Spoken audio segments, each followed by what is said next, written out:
and welcome to episode 2 of Talking About Our Generation with me, Gary McVeigh-Kay. And me, Simon Warner. This is a place where we put on a pair of sturdy walking boots, pack our Kendal mint cake, and traverse the hills and dales of Rock and Pop's glorious past. So, Simon, how's things for you at the moment? Things are okay, thanks, Gary. The return of football has changed my mood slightly, although I must admit that these overblown practice games that we're watching on the TV, they don't quite have the zest and the energy, do they, of the real thing? No, and I've got to say, as a Leeds United supporter, I wanted the season to resume, but I'm happy for everything to end now and to go for a average points system, because then we can go without any quibble, without any, football's getting in the way of our promotion party. That's all I can say. Absolutely. And I think eventually, Gary, you will end up losing in the playoffs. Are there going to be playoffs? Yeah, unfortunately, yeah. So we'll lose in the semis next year, like we did last year. I wish Leeds well. I hope they come up, and I think to have Bielsa as a manager in the Premier League will be great. Well, we're probably the only club that's got a socialist manager in place. So Since Alex Ferguson left, yeah. Yeah. Anyway, so we're on with today's show. We're thrilled to introduce today's guest, a man who's not only influenced the sounds we listen to since the late 1970s and beyond, but he actually created many of the sounds that we listen to from then to now. So welcome to the show today, Martyn Ware. Hello, very nice to be here. Hi, Martyn. Well, I'm not actually there, but to be amongst you digitally. Yeah. You're down south. We're in the north, Martyn. You're down south. Yeah, but my heart's in Sheffield. So how's lockdown been for you then, Martyn? Well, I mean, I'm lucky because I live in a nice part of London, right next to Regent's Park, and so like getting out and walking and doing all that, and walking into town takes about half an hour. So I decided from early doors to use my exercise time and do a kind of photo study of lockdown London. So I've been doing that. Also, I thought I've got to have something else creative. So I've been planning for like 18 months to do my autobiography. So I've taken this opportunity to start writing that. I've done 20,000 words already. And my literary agent is on trying to get a deal right now. So hopefully, fingers crossed, somebody will pick up the bait and it should be coming out at the latest spring next year. So is it written? No, I've written 20,000. I'm doing it in 2 volumes because there's that much stuff. Wow. The first one, it's going to be called Electronically Yours, which was a phrase that a strapline we came up with for the first Being Boiled single that we did. So it's been with me since the very start. And the first volume goes up to like 92, and then after that it's like a different section of my life. But it's gonna I've done 20,000 words for the proposal, and my agent seems to think it's got a chance of raising some interest, but we'll see.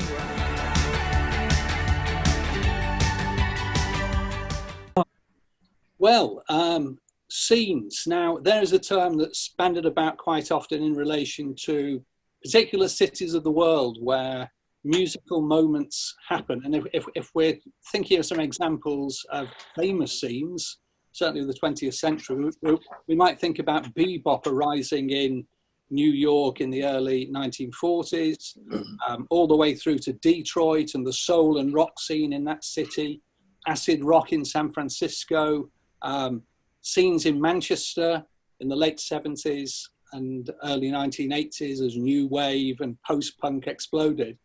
But there is no question at all that there was a scene also in the great northern English city of Sheffield during the early 1980s. And what we'd like to do is just explore that a little bit. I mean, I'd like to ask Martyn a couple of questions. I mean, maybe set out by saying, we in the world of sort of pop studies, we theorize scenes, but in a city like Sheffield around 1980 or 1981, did you get a sense you were part of a scene, or is this something that happened retrospectively? Well, Sheffield has always had a kind of reputation to to the outside world, and really inside Sheffield itself as being Britain's largest village. So there's, and it's, you know, it's 600,000 people, 700,000, but it has in the centre, which is where I always lived in council houses near the centre of town. There was always a vibe of you were going to bump into the same kind of people if you're doing creative stuff. And a lot of people had rehearsal studios in the centre. You know, for instance, in London where I live, you're not going to get that because you can't afford to have stuff in the centre of London. It's impossible. But back in the 70s, there was a lot of kind of empty small engineering works that people would rent out for peppercorn rents that people used as rehearsal spaces. So people like Cabaret Voltaire, us, Clock DVA, loads of people had rehearsal spaces that turned into kind of cultural spaces and party spaces, and a bit, you know, in our mind, we were completely deluded, of course, but in our mind, we thought it was a bit like, you know, Andy Warhol's Exploding Plastic Inevitable or something. Yes. We were trying to recreate that kind of vibe. So in those terms, and also sticking it all together in a way, in roughly the same location was the campus of Sheffield University, which was just up the road. And of course, we all had fake student union cards so we could get cheap beer. So we used to mix with the students. So we used to take the piss out of them, but you know, we actually benefited greatly from their taste in music and free concerts and stuff like that. I saw Rock's music for the first time. I have to interrupt you, Martyn, there to say that I was one of those students with a genuine ID from 74 to 77, and so I sort of saw things from the other side. That's fascinating that you actually saw the university campus as a place where you were going to encounter new music. Well, I mean, you know then. So Sheffield was, I mean, I love Sheffield to death. The people are great. You know, there's nothing I don't like about it. But I have to say that in the 70s, there wasn't a lot to do. I mean, you know, the Students' Union was vibrant, you know, and there were always lots of new music going on, it was on the touring circuit of bands that were trying to break the national scene as well. Once you got outside there, you'd got basically Sheffield City Hall, where all the big bands used to go, which we used to break into via a secret door that we found, and because we couldn't afford to buy the tickets. And I know, don't do it, kids.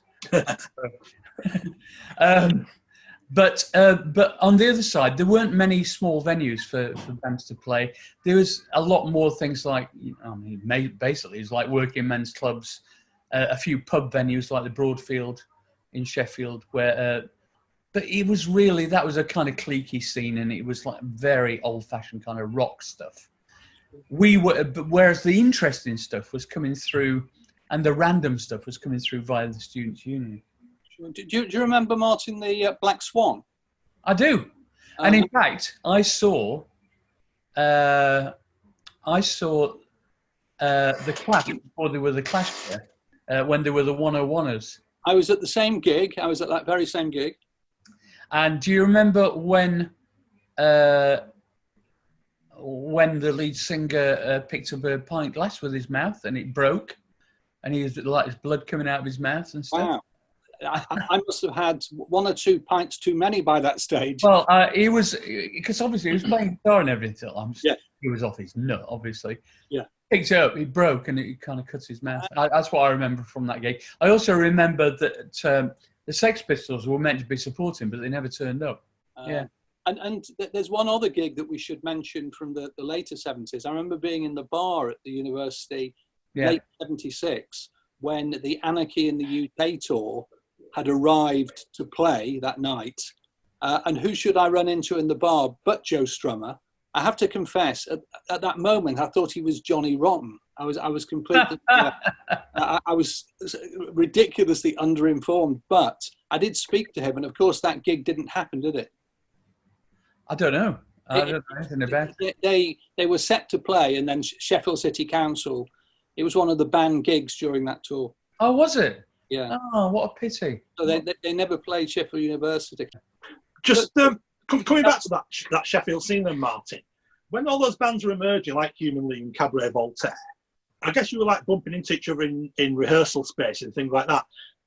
The thing that people want to know about any scene really is, was there collaboration or was there competition, or were you all clamoring for record deals, or what was going on there? No, right. So here's the thing. There were things like Mr. Kite's Wine Bar on Division Street and various pubs around there. Obviously, the Hallamshire. What was the one at the top of? I used to live in Broomall Flats at that point, and I'm trying to remember. West Street, Martyn. Raven. The Raven, yes. We used to go in the Raven a lot, and all those on West Street, basically. So, but you used to bump into the same people all the time. So, I remember distinctly, the first people who ever kind of became our mentors and friends, who we saw as the coolest of cool, were Cabaret Voltaire, and Mal, Richard Mallender, and Chris Watson, and the other one. I mean, we're all still in contact, right? So I've done various sound installations with Chris Watson, who's one of the world's leading real-world sound recordists now, and Mal is a lecturer in Brighton University, etc. So we're all they were our entry into the scene.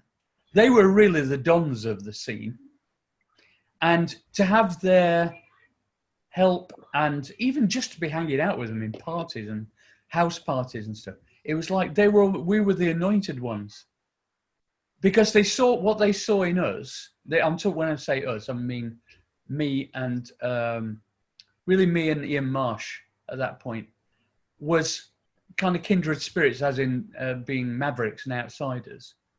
Rather than being part of the rock scene or wanting to be known as musicians. We always just say, look, the reason we're playing synthesizers is, we can't play guitar. We've had no musical training. And the synthesizer at that point, you're going to play monophonically. You're going to play one finger at a time, which suited us down to the ground. So, and they love that kind of candor, and it's a very Sheffield thing, all that stuff in it anyway. So we were very honoured to have them as mentors. As soon as they approved you, then other people kind of started taking you seriously. And of course, you've always got the other part of the scene is the established musicians start looking at you with some kind of resentment, because you are proudly non-traditional musicians, and they're going, who the fuck do they think these people are? We'll teach them a lesson. Look at this scale, and we're going, whatever, And Sheffield at that time was full of, it's harsh to say failed musicians, but musicians whose careers weren't going anywhere and had stalled. And we didn't want to be part of that scene. We got no interest in rock, to be honest. We loved pop. But we got interested in listening to like prog rock and all the greats, Niggy and Lou Reed and all these people, but we're not interested in traditional rock at all. Can I also ask you about a fabulous place I loved in Sheffield while I was there? Do you remember Rare and Racy, the second-hand record store? So Rare and Racy was literally responsible for my musical education. It was wonderful. Because as I've mentioned, used to live in Broomall Flats, which is 5 minutes walk. As soon as I had any money, I mean, my parents were incredibly poor, lived in a two-den house until we moved into the council house. We never had any spare money. I mean, we didn't get much spending money or anything. But as soon as I got a job, I was working at the Co-op burning bacon and stacking shelves. As soon as I got any disposable income, I spent it all in Rare and Racy because it was cheap. A, it was cheap. B, there's an entire world of music there. I know we're going, oh, kids today, they don't know. I mean, in those days, you only heard what you. I had older sisters, and I was lucky. They bought quite a lot of pop records and stuff, so I loved all that stuff. But I had no real knowledge or sense of ownership of music. So I used to go and buy, something just based on the look of the cover. Yeah. Anything that was experimental. I'd buy computer music. I'd buy experimental jazz, bebop. I'd buy soundtracks for films that nobody had heard of. I'd buy a completely genre agnostic taste in music, completely. And Rare and Racy can be thanked for that. Yeah, and then what I'd do is I'd listen to them. If I didn't like them, I'd just take it back the following week, get half of the value back, and put it towards another record. And so you have this thing. They made a bit of money out of it. You got an education, and you had a sense of ownership of the music that you accidentally discovered. I remember buying one particular album, and it had this really weird kind of. I was into surrealism heavily at that point. This weird surrealist cover, and they were called The Animated Egg. Wow. This band, and they were a prog rock band. And the album cover was like being on a trip, basically. It was all like Oz magazine at that point, wasn't it? And like, you know, swirly whirly, fucking Dayglow Paisley, you know. And I'm going, this is great. I'm just going to look at this while I play it. And it sounded terrible, but actually somehow it didn't matter. Because, like, you'd find some really beautiful, unexpected music that had a cultural context. So you'd look at the covers while you listen to the music. You had the physical interaction with the vinyl. You had to make an effort to listen to it all the way through. You couldn't skip like you did. Well, you could pick it up and do that, scratch the record. But that's how I learned to consume music and learned to be eclectic. And that I wasn't to know at the time, but it was a fantastic education for me in terms of writing stuff that didn't really sound like anybody else. And can I just ask you one other question, which isn't exactly about scenes, Marty? I've written quite a lot about the beat writers and their influence on musicians.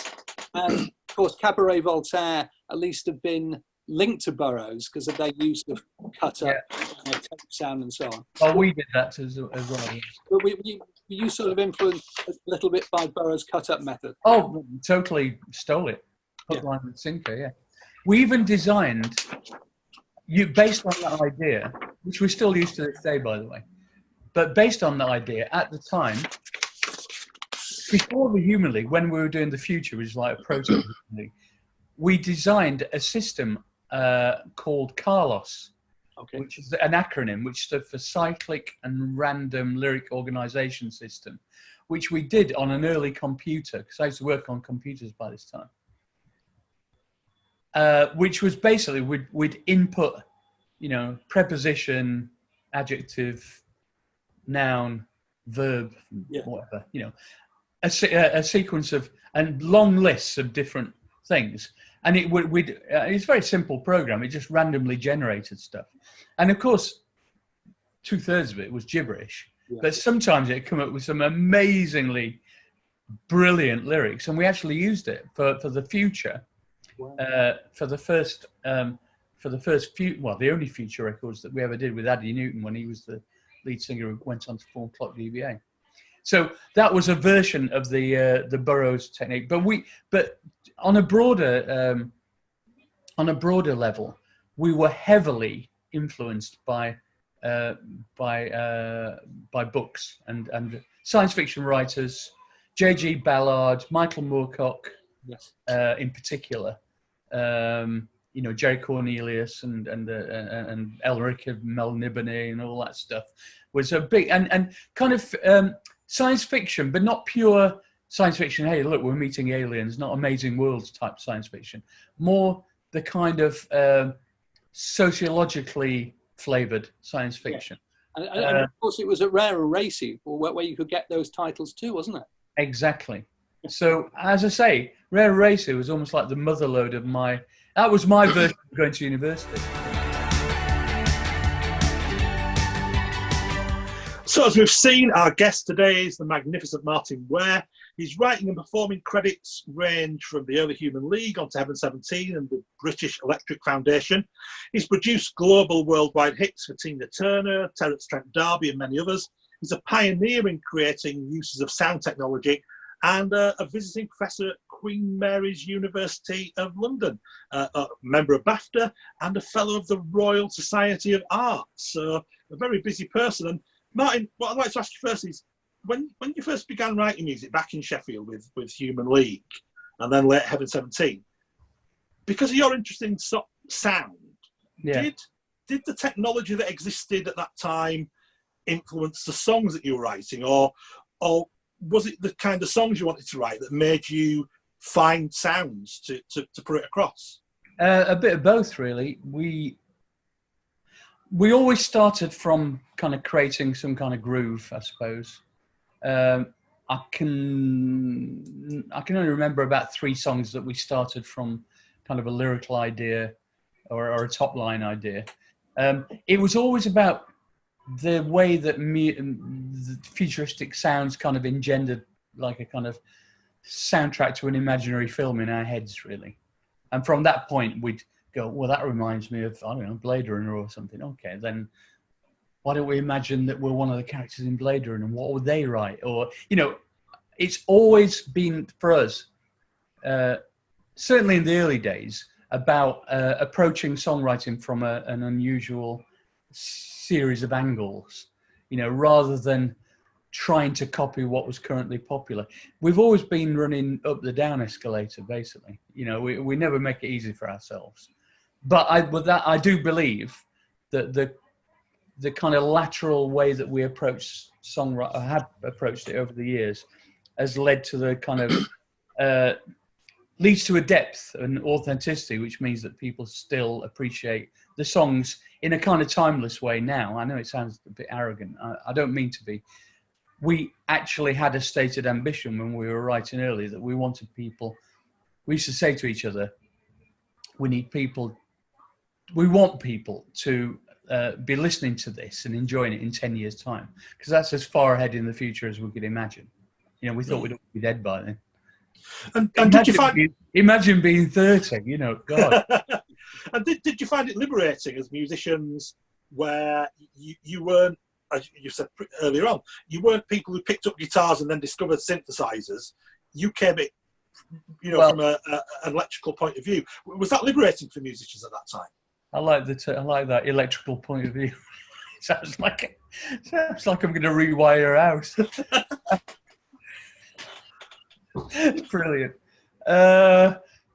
Right, here's the scoop. So when we bought our first 2 synthesizers, one was like a modular synthesizer, where you can make any sound you want, and a lot of the sounds nobody ever heard. No presets. Same with the Korg 700, the monophonic synthesizer. That was my first synth. No presets. You had to design every sound from scratch. So if we wanted a kick drum, we had to actually design it from scratch. It wasn't like you could dial it up and go kick drum. It wasn't a drum machine. You know, there wasn't a magical button that you could press that make it sound like an electric guitar. You had an impression in your mind of what a sound sounded like.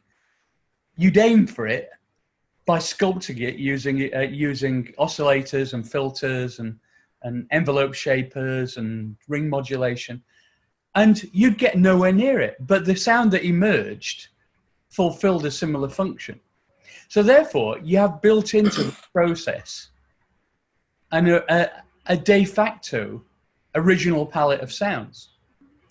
Now, anybody who's starting now, I mean, I teach commercial music songwriting and production in a place called Tileyard at master's level in London. I'm the principal. Yeah, watch out, I'm going to cane you. And I'm always saying to my students, you know, imagine having a very limited but extremely flexible palette to work with.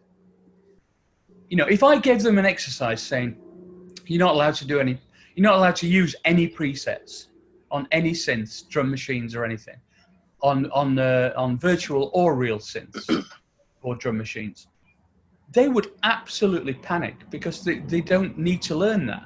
It's all pre-tuned.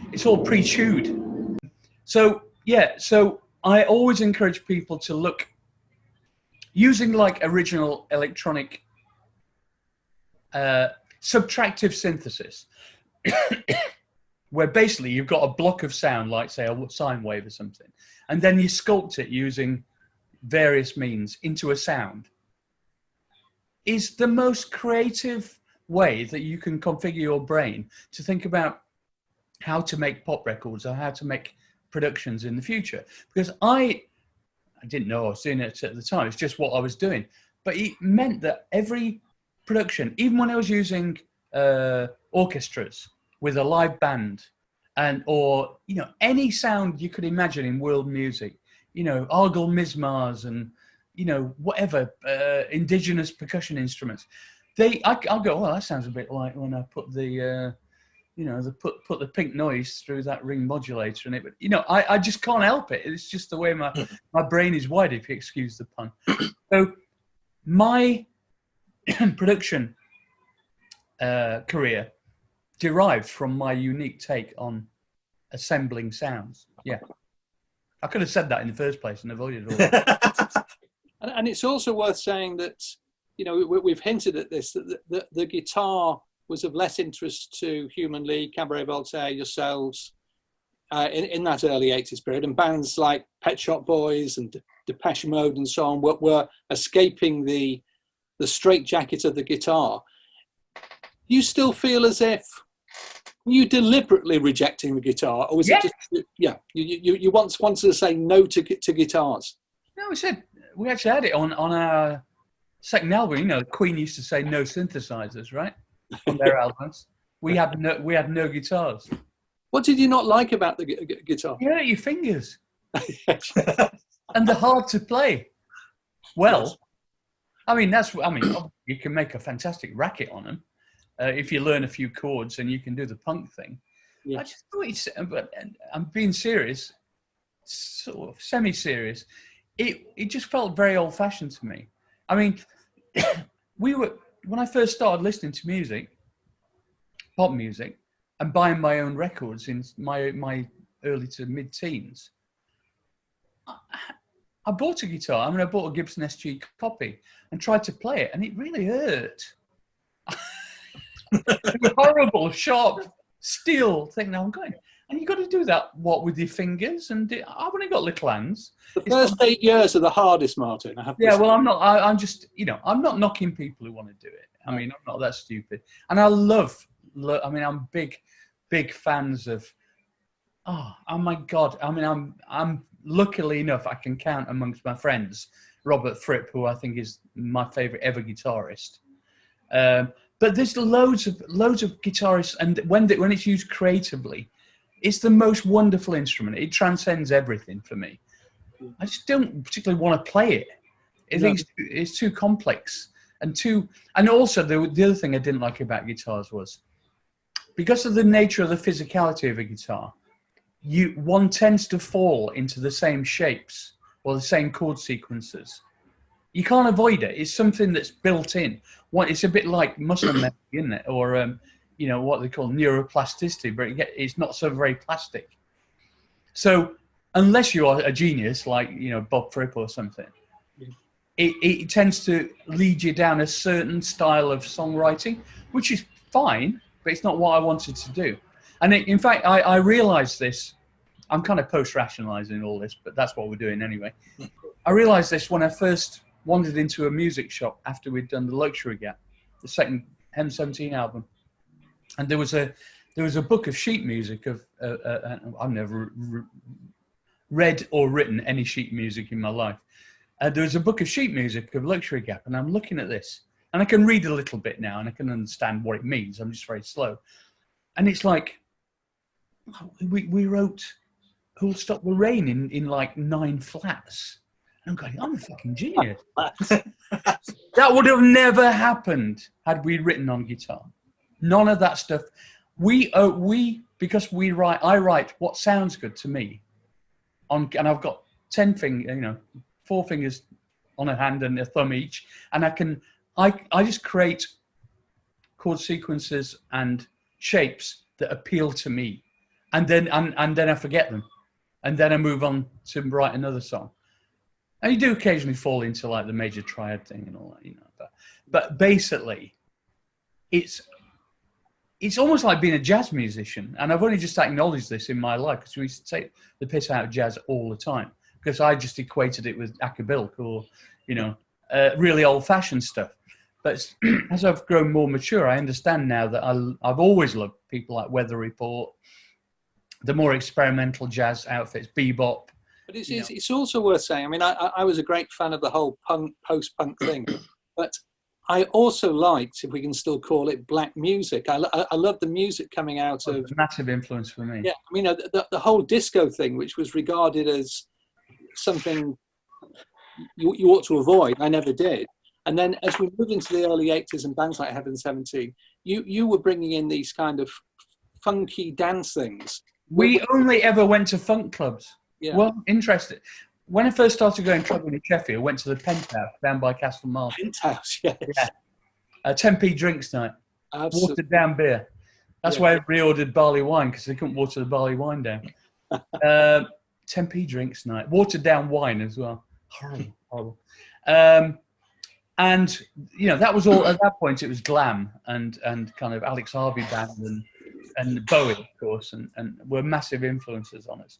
But really, as soon as you got to like mid to late 70s and onwards, we were all me and Glenn and Ian were interested, not so much Phil, was American dance music, really, and funk. Techno and house. And you know, and no, techno and house came from us. Well, not just us, but I mean like us, Tubeway Army, Kraftwerk. So we were doing, what I'm saying is we were listening to that stuff before techno and house started.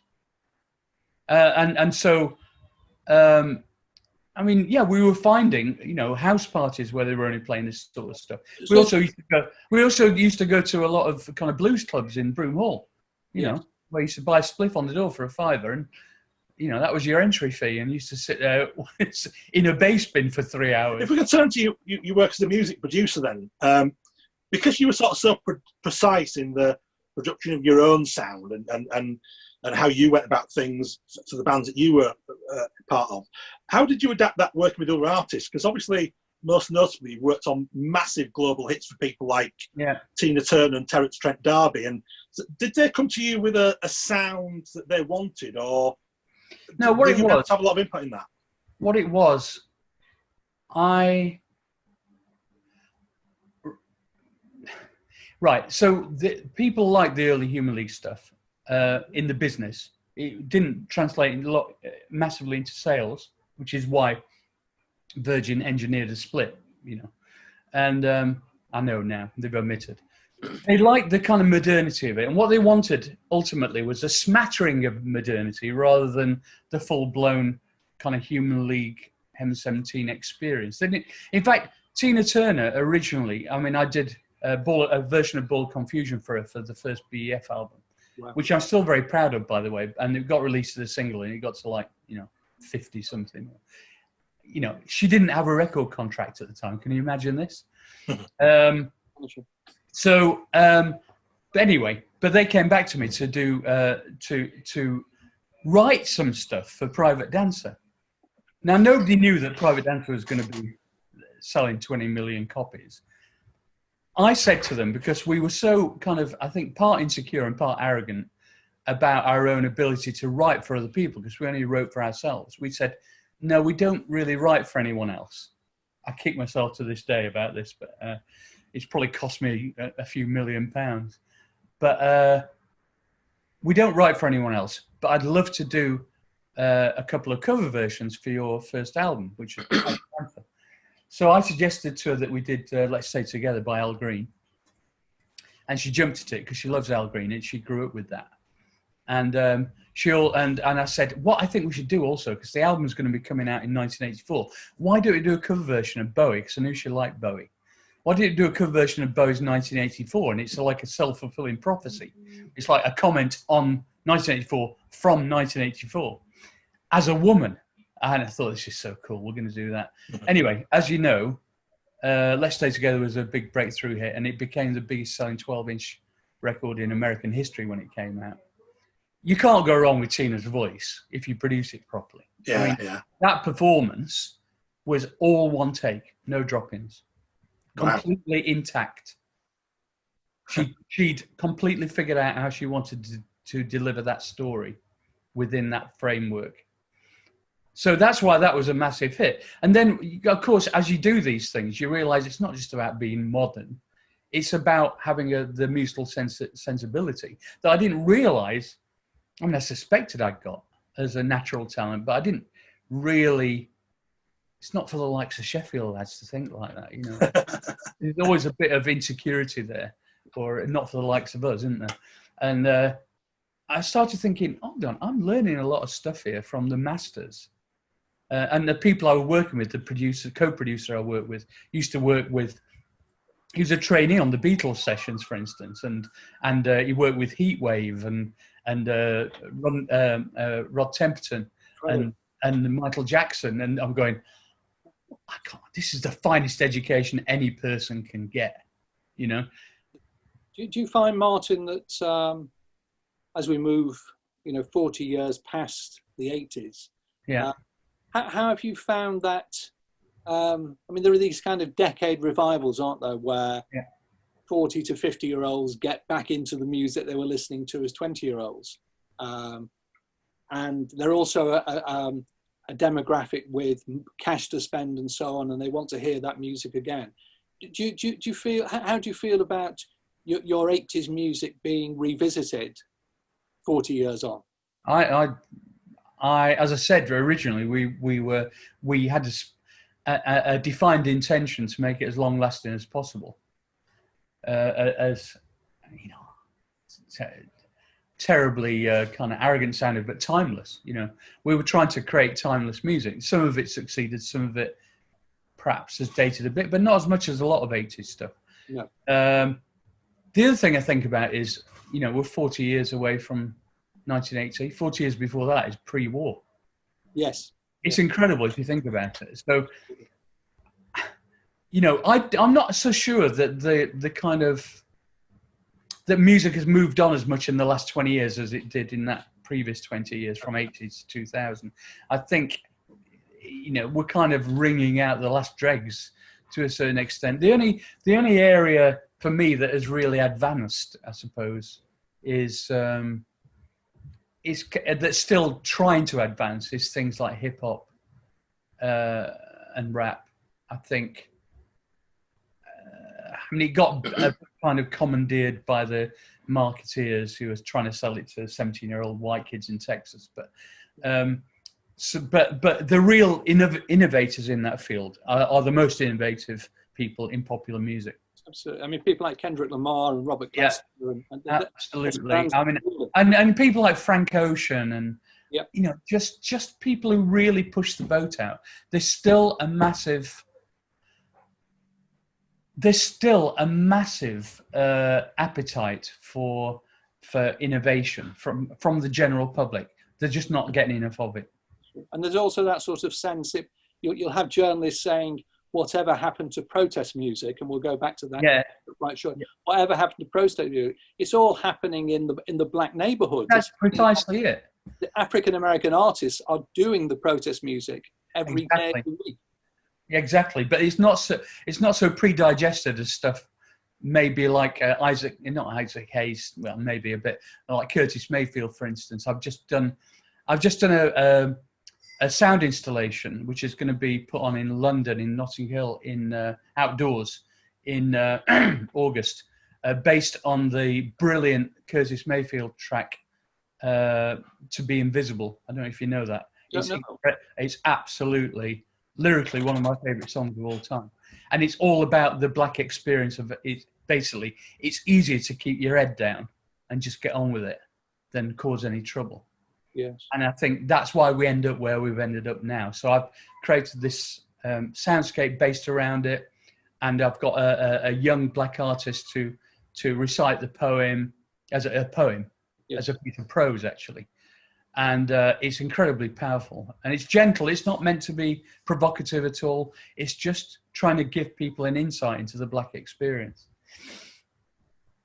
And just to round off this section, we've just been talking there briefly about the 80s and the influence that's had on music. And of course, one of the big things in recent years has been things like the Let's Rock 80s festivals. And I know Heaven 17 still a touring band, but I know you're part of that kind of scene as well. What's that like? I mean, do you treat that as just work, or is it recreating the infamous BBC bar before Top of the Pops? How do you get on with all those people you everybody's grown up. Everybody's been through a lot of experiences. A lot of people have had kids. Some people have got ill and got better. Some are alcoholics and are recovered, or narcotic addicts. Everybody's been through shit. Once you get to like 50 odd, you lose. Some people, we lose them, you know. So there's a sense of joy when you're together with people who you remember from your youth. Firstly, it engenders happy memories largely, even if you were rivals at the time. And secondly, you've got so much to talk about, haven't you? It's like you've all got individual interesting journeys. It's like a well-paid, for me, it's a joy. I don't regard it as work at all. I regard it as people are still paying for me to perform stuff that I wrote all that time ago, and people love it. And I honestly fail to understand how people could regard that as anything other than joyous. And you're getting paid for it. You know, and then you get that approbation of, like, you know, the Let's Rock gigs. A lot of them are 15 to 20,000 attendees. You know, I got over my you know, when we first started doing these things, I think, like everybody, you're a bit cautious because you think, oh, is it going to mess up my legacy? You know, is it going to destroy my credibility? Then you get over yourself and you realize nobody is waiting for the next thing that M17 is doing. Literally, well, maybe, you know, 1,000 people in the world. Just get on with entertaining people. You're an entertainer. It's show business. Stop being an arsehole. Start loving what you do for a living. That's how I view it. And they are fantastic days out. You know, I've been to a couple of them, and they just, you know, for my generation who grew up with that music, it's like you say, I wasn't old enough to go to it. Good as well. You know, they put good money. They get the right people to make it sound good. They pay plenty of good money for really good PA systems. They have fantastic digital content on the screen. They make you look like $1 million and sound like $1 million. And people love it, because what's not to like about, I mean, the 80s, you know, we're looking at it through rose-tinted glasses, but it was a time, you know, there were some political difficulties, we know, but it was generally a time of where people regarded it with a little bit more, life was a bit more fun. It was less regulated than it is now, and less full of fear.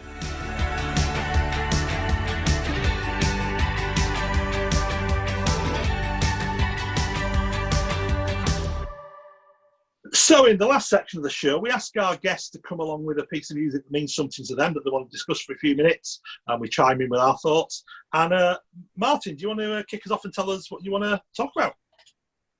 Yeah, when I was growing up, I was fascinated by this single that my sister bought. And I didn't really know why it fascinated me so much at the time. And I can analyse it now, which I'm gonna do.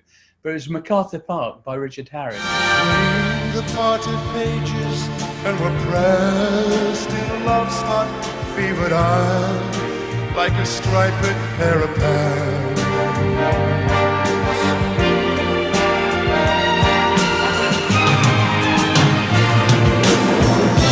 McArthur Park is melting in the dark. All the sweet green ice is flowing down. Someone left the cake out in the rain. I don't think that I can take it, 'cause it took so long to bake it, and I'll never have that recipe again. Oh no!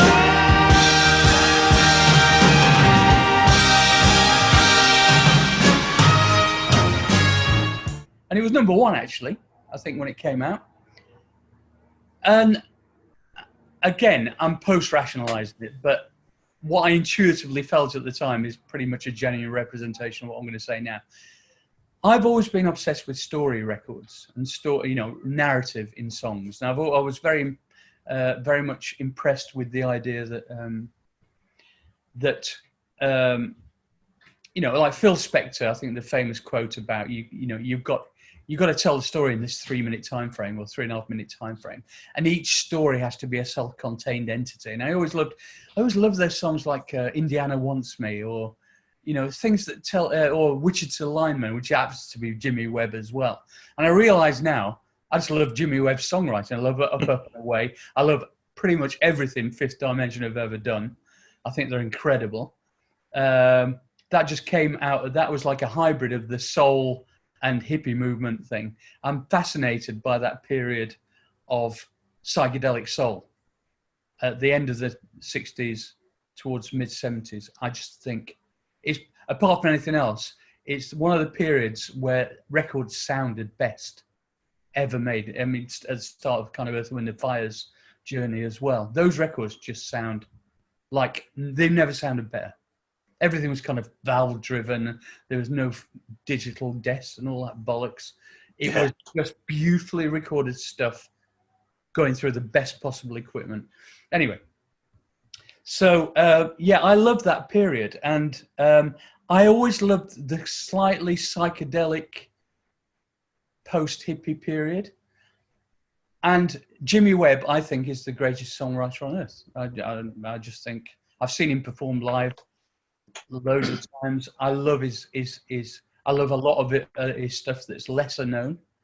I mean, the song Highwayman. Do you know that song? Oh, yeah. I mean, what kind of genius comes up with a lyric like that?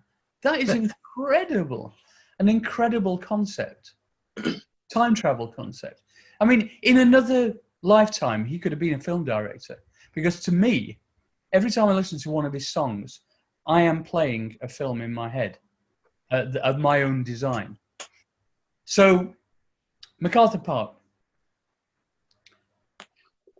I couldn't understand the lyrics when it first came out. But it always kind of the kind of curiosity of the.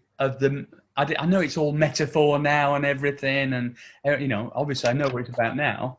I think I do, but then it was like, I'm going, put the cake, you're making another cake. What's wrong with you? Okay, your cake got away. What are you making a fuss about?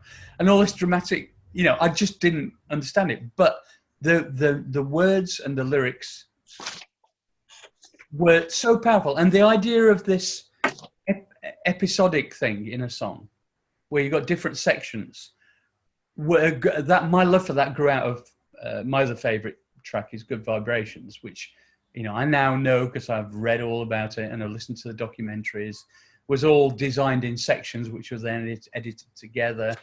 But it's really about the drama of it as well. So I've always been a big fan of dramatic, almost like stage musical songs, because I grew up, my sisters had a big collection of Rodgers and Hammerstein records, South Pacific and also things, Sondheim and West Side Story and King and I and those kind, big dramatic. Oh, Carousel, my all-time favorite, right? Always been. If something doesn't move me emotionally, I'm not interested. If something doesn't, and the best way to engage me emotionally is to put me in the center of a story that I can populate with my own experience. And that's the thing with this song. I mean, talk about being in the center of a story. I mean, everybody will feel it. I'll just give you the first lines of this song. Spring was never waiting for us, girl. It ran one step ahead as we followed in the dance. Between the parted pages and were pressed in love's hot fevered iron like a striped pair of pants. Oh, I mean, to be there in amongst that, and from the second you hear it, trying to, what the hell is this? No, it's his grasp of poetic metaphor is beyond anything. Add to that his understanding of knowledge of how different chord combinations can manipulate, switch between major and minor, or ambivalence in an unexpected way, and then changing tempo in the middle of a song, changing key, changing the soundscape. I mean, I always saw his songs as you could. Right, I love the lyrics. Obviously, that's the key to it all. But you could take the singing off them, and they'd still be worth having. You know, they are like the most beautiful pieces of music. And you know what? I love all the different versions of that song. I mean, Donna Summer's version of this song is incredible. You know, that's very disco. And the genius to think of casting Richard Harris to sing it as well. Because, it came a year after he'd done the film version of Camelot. And anybody who's seen that film, he kind of tunes his way through the score of Camelot. But it's just perfect for the drama of this song. Yeah, I think his reading of the song is better than anybody else's. And he's not got the best voice. It's a very stagey voice, but it doesn't matter. It's for me, Jimmy Webb is the perfect marriage of cognitive and emotional. What's the opposite of dissonance? Consonance. Consonance, yeah. But if we think of MacArthur Park, though, I mean, this is a remarkable song in that it lasted, was it 7 minutes 20 seconds or something in that region, and there's been speculation that it's some kind of psychedelic journey that's the vocalist or the songwriter is going on. But Jimmy Webb says it was just an autobiographical song. Have you come across this book which celebrates Wichita Lyman by the great British journalist Dylan Jones? No, I'll have to get it. This is a lovely book. Anyone who's a fan of Webb, and I can. Massive! I had to deconstruct Wichita Lyman we did a cover version of it for the first B.E.F album. Glenn singing it, which he did a great job on. And I decided we were going to make that. By that time, we started using real instruments as well. But I said, no, this is a song about a man who works with electricity on a daily basis. We're going to make it completely from electronic constituent parts, the backing track. And it really worked because it feels even more haunting when it's all electronic at that pace. Well, turning to a song that you have been part of in your life, we just wanted to sort of round off today's show by talking about We Don't Need This Fascist Groove Thing, because obviously it's one of your better known songs. Heard it on the news about this fascist groove thing. Evil man with racist views spreading all across the land. Don't just sit there on your ass and like that funky chain dance. Brothers, sisters, shoot your best. We don't need this fascist groove thing. Brothers, sisters, we don't need the fascist groove thing. Brothers, sisters, we don't need the fascist groove thing. At the time when you brought out, I mean, sort of dance music had not become as politicised. Black dance music, yes, but sort of white electronic dance music had not become as politicised. Did you think it was a brave move to bring out such a strong message, or was it just that you got feelings and you went for it? It was gut feeling, really. It wasn't when the Human League split. It was like we couldn't think of enough ways to go fuck you. So part of it was to turn our back on the restrictions that we'd had, our self-imposed restrictions we'd had with the Human League, which was we never talked about anything other than kind of fantasy things. There was we never talked about love, we never talked about politics, we never talked about lots of things. So all bets were off. All bets were off in terms of real instruments as well. So finally we could use a funk bass guitarist and rhythm guitar and all the things we love from Chic, basically, and all those kind of dudes. But the interesting thing was it didn't originally start out. We designed the groove, and it was so frantic. It was like 160 BPM or something. It was so frantic that we thought, what does this remind us of? It's like it feels kind of angry, but you can dance to it if you're mad, if you're a punk. We saw ourselves as an electro punk funk band, really, to a certain extent, for that particular record. And we started looking at our reams of cut up lyrics and stuff, and going. And I suggested we were looking at titles of funk songs and soul songs and dance songs from the Record Mirror chart from America. I'm going, wouldn't it be funny if we had some words in there, like, because we were big Parliament Funkadelic fans and all that stuff. If we had stuff like, you know, the word thang in there, or, you know,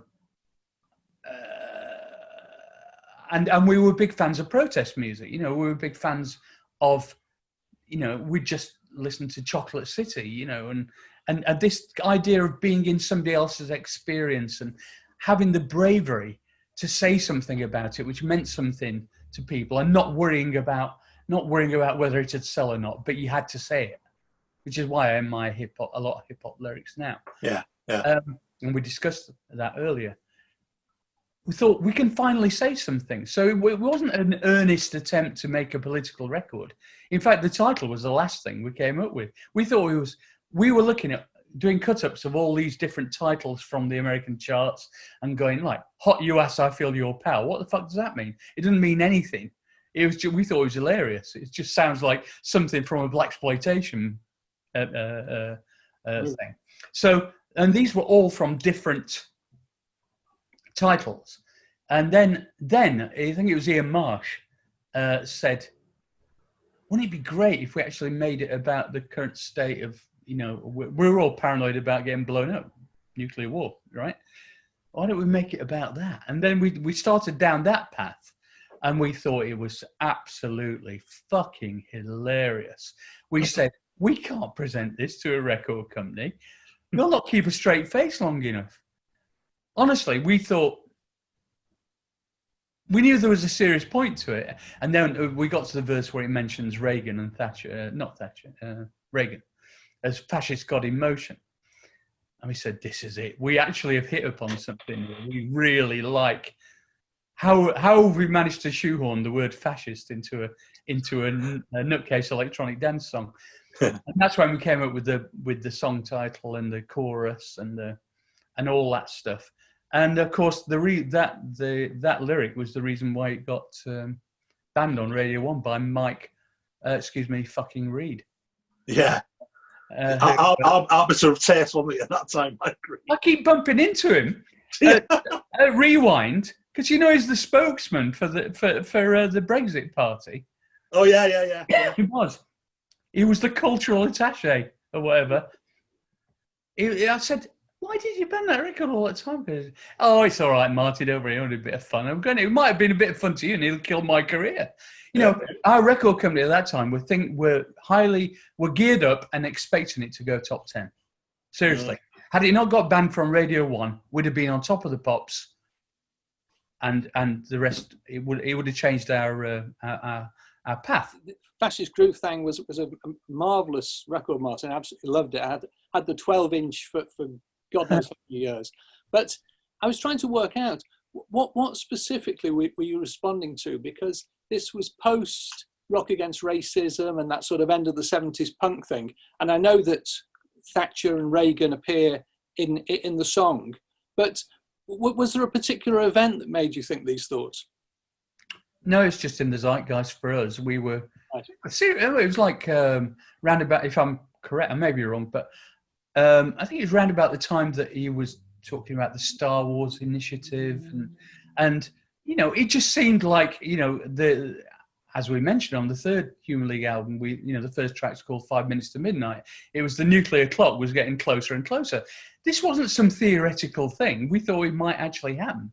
Yeah, it seemed like we were heading that way.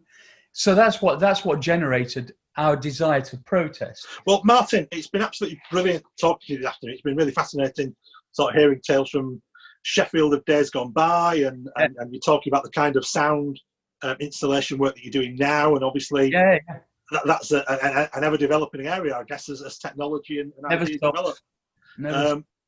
It's been an absolute pleasure talking to you this afternoon, so thank you for your time. Really appreciate it. Gaz. Si. Thanks, Martin. Mart, indeed. Mart. You can call me Mart.